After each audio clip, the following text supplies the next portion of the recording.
This video is sponsored by SBO Digital Marketing. Join SBO Digital Marketing and get work from home opportunity.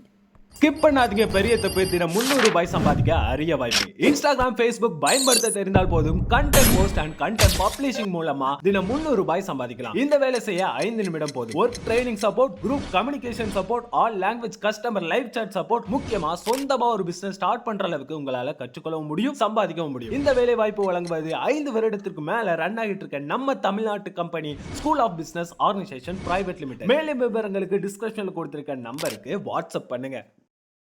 Hi guys, welcome to Faisal info. நம்ம choice அகாடமியோட 120 lesson series பார்த்துட்ருக்கோம். நம்ம இன்றைக்கி பார்க்க போகிற book இந்திய அரசியலமைப்பு. 11th 12th ரெண்டுமே கம்பைன் பண்ணி கொடுத்துருக்காங்க. இந்த புக்கு வந்து எப்படி இருக்குது, உள்ள என்னென்ன கண்டென்ட் கொடுத்துருக்காங்க, என்னென்ன லெசன்ஸ் இருக்குதுன்னு பார்க்கலாம் வாங்க. 11th 12th கொடுத்துருக்காங்கனால ஃபஸ்ட்டு 11th என்னென்ன இம்பார்ட்டன்ட் லெசன்ஸோ அதை வந்து பிரிண்ட் பண்ணியிருக்காங்க. 11th பார்த்தீங்கன்னா 11th பாலிட்டி 12வது லெசன் உள்ளாட்சி அரசாங்கம், 11th பாலிட்டி 13 and 14 தமிழகத்தில் அரசியல் வளர்ச்சி சமூக நீதி, 11th பாலிட்டி 15 தமிழக அரசியல் சிந்தனைகள், இதெல்லாமே கொடுத்துருக்காங்க. அதுக்கப்புறம் 12th வந்து 1 to ஃபஸ்ட்டு ஒரு 5 லெசன்ஸ் கொடுத்துருக்காங்க. இந்திய அரசமைப்பு. இந்த இந்திய அரசமைப்புன்றது ஓவராலாக இந்திய அரசியலமைப்பு சட்டத்தில் முக்கியமான இது எல்லாமே அதில் கொடுத்துருப்பாங்க. 10th லெசன்ஸ், 10th இந்த மாதிரி ஒரு லெசன்ஸ் நீங்கள் பார்த்துருப்பீங்க. அதே மாதிரி தான் இந்த லெசனுமே அதோட கொஞ்சம் வெர்ஷன் வந்து எக்ஸ்டெண்ட் பண்ணி சில இன்ஃபர்மேஷன் நீங்கள் கொஞ்சம் எக்ஸ்ட்ரா கொடுத்துருப்பாங்க. மற்றபடி நீங்கள் 10th படிச்சுட்டு இது படிக்கும்போது கொஞ்சம் ஈஸியாக தான் இருக்கும். அதே மாதிரி சட்டமன்றமும் அதுலேயே நீங்கள் படிச்சிருப்பீங்க. ஆட்சித்துறை, இந்திய நீதித்துறைன்னு தனியாக கொடுத்துருக்காங்க. இந்தியாவில் கூட்டாட்சி, இது எல்லாமே கொடுத்துருக்காங்க. இது எல்லாமே இம்பார்ட்டண்டான லெசன்ஸ். இப்போ நீங்கள் பாலிட்டி படிக்கணும், கிட்டத்தட்ட ஒரு 15 கொஸ்டின் கேட்குறாங்க அப்படின்னா கண்டிப்பாக இதில் வந்து ஒரு 2 கொஸ்டின் 3 கொஸ்டின் கேட்க வாய்ப்பு இருக்குது.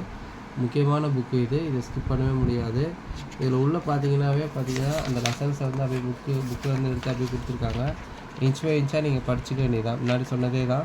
நீங்கள் அந்த சிலபஸை வச்சுக்கிட்டு இந்த லெசன்ஸ் வந்து நமக்கு எங்கே கவர் ஆகுதுன்னு பார்த்து அதுக்கேற்ற மாதிரி நீங்கள் வந்து படிச்சிக்க வேண்டியதான். இம்பார்ட்டண்டான பாயிண்ட்டை வந்து நீங்கள் அண்டர்லைன் பண்ணி படிங்க. முக்கியமாக இதில் பிரிண்ட்டு பார்த்தீங்கன்னா நல்லா ஃபாண்ட்டெல்லாம் பெருசாக தான் இருக்கும், நல்லா படிக்க ஈஸியாக இருக்கும். ஸோ நம்ம ஸ்கூல் புக்கில் இருக்க கலரே அதே மாதிரி தான் பண்ணியிருக்காங்க, ஈஸியாக இருக்குது.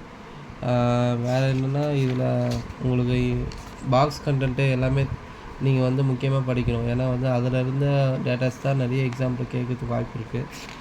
நம்ம இப்போ காம்படிட்டிவ் எக்ஸாம் படிக்கிறதுனால இன்ச் பை இன்ச்சாக லைன் படிக்கிறது இன்னுமே இந்த இயர்ஸ்லாம் இப்போ இந்த 1999 இந்த மாதிரி ஒவ்வொரு இயர்ஸ் எங்கெங்கெல்லாம் வருதோ அந்த இயர்ஸ் எல்லாம் இதில் பார்த்தீங்கன்னா அது இல்லாமல் நிறைய வந்து இந்த பாக்ஸ் கண்டென்ட்ஸ் முன்னாடி சொன்ன மாதிரி பஞ்சாயத்து ராஜ் அந்த எல்லாமே கொடுத்துருக்காங்க. நம்ம புக்ஸ் வந்து அதான் எல்லாமே நம்ம படிச்சு தான் ஆகணும். இதுதான் இம்பார்ட்டன்ட், அதுதான் இதான் இம்பார்ட்டன்ட்னு நம்ம எதுவுமே சொல்ல முடியாது. எல்லாமே இம்பார்ட்டன்ட் தான். நம்ம 10th படிச்சுட்டு 12th படிக்கும்போது கொஞ்சம் ஈஸியாக இருக்கும். அதில் இல்லாத டேட்டாஸ் வந்து இதில் இருக்கும். அதை வந்து பிரித்து நம்ம நோட்ஸ் எடுத்து படிக்கும்போது எது அதில் இருக்குது, இதில் இல்லை, இல்லை எக்ஸ்ட்ரா இருக்குது நமக்கு தெரிஞ்சிடும். அதை மட்டும் நம்ம வந்து நல்லா மார்க் பண்ணி படிச்சிக்க வேண்டியதான்.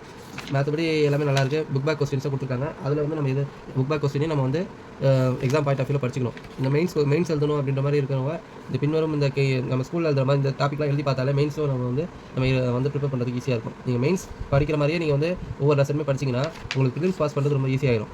அதில் இப்போ அடுத்த லெசன்ஸ் பார்த்தீங்கன்னா இந்த இயரில் என்னென்ன நடந்திருக்குன்ற மாதிரி அழகாக கொடுத்துருக்காங்க. அந்த பாக்ஸ்லாம் ரொம்ப இம்பார்ட்டண்டானது. இப்போ வந்து 1914 திராவிடர் கழகத்தின் தோற்றம், 1916 தென்னிந்திய விடுதலை கூட்டமைப்பு உருவாக்கப்படுது, 1970 நீதி கட்சி, இது மாதிரி ஒவ்வொரு என்னென்ன வருஷத்தில் என்னென்ன நடந்த நிகழ்வுகள் அப்படின்ற மாதிரி கொடுத்துருக்காங்க. CN அண்ணாதுரை எப்போ காலமான, இது மாதிரி ஒவ்வொரு விஷயம், இந்திய எதிர்ப்பு போராட்டம் 1965 எல்லாமே கொடுத்துருக்காங்க. ஸோ இது வந்து நம்ம படிக்கும்போது ஹிஸ்ட்ரிக்கும் சரி பாலிட்டிக்கும் சரி கவர் ஆகும். எல்லாமே இதில் வந்து கவர் ஆகுது. மற்றபடி புக்ஸ் எல்லாமே நல்லாயிருக்கு. எல்லா லெசன்ஸுமே இம்பார்ட்டன்ட் தான். உங்களுக்கு மற்றபடி வேறு எந்த டவுட் இருந்தாலும் இந்த வீடியோவில் நீங்கள் கமெண்ட் பண்ணி கேளுங்க. நெக்ஸ்ட் உங்களுக்கு வந்து எக்கனாமிக்ஸ் வந்து புக்ஸ் எப்படி இருக்குது, 11th எக்கனாமிக்ஸ் எப்படி கொடுத்துருக்காங்க, அது என்னென்ன லெசன்ஸ்லாம் கவர் ஆகுதுன்னு நான் நெக்ஸ்ட் வீடியோவில் உங்களுக்கு வந்து ரிவீல் பண்ணி கொடுக்குறேன். அந்த வீடியோ பிடிச்சிருந்தா ஷேர் பண்ணுங்கள், லைக் பண்ணுங்கள், உங்கள் ஃப்ரெண்டுக்கு வந்து ஷேர் பண்ணி விடுங்க.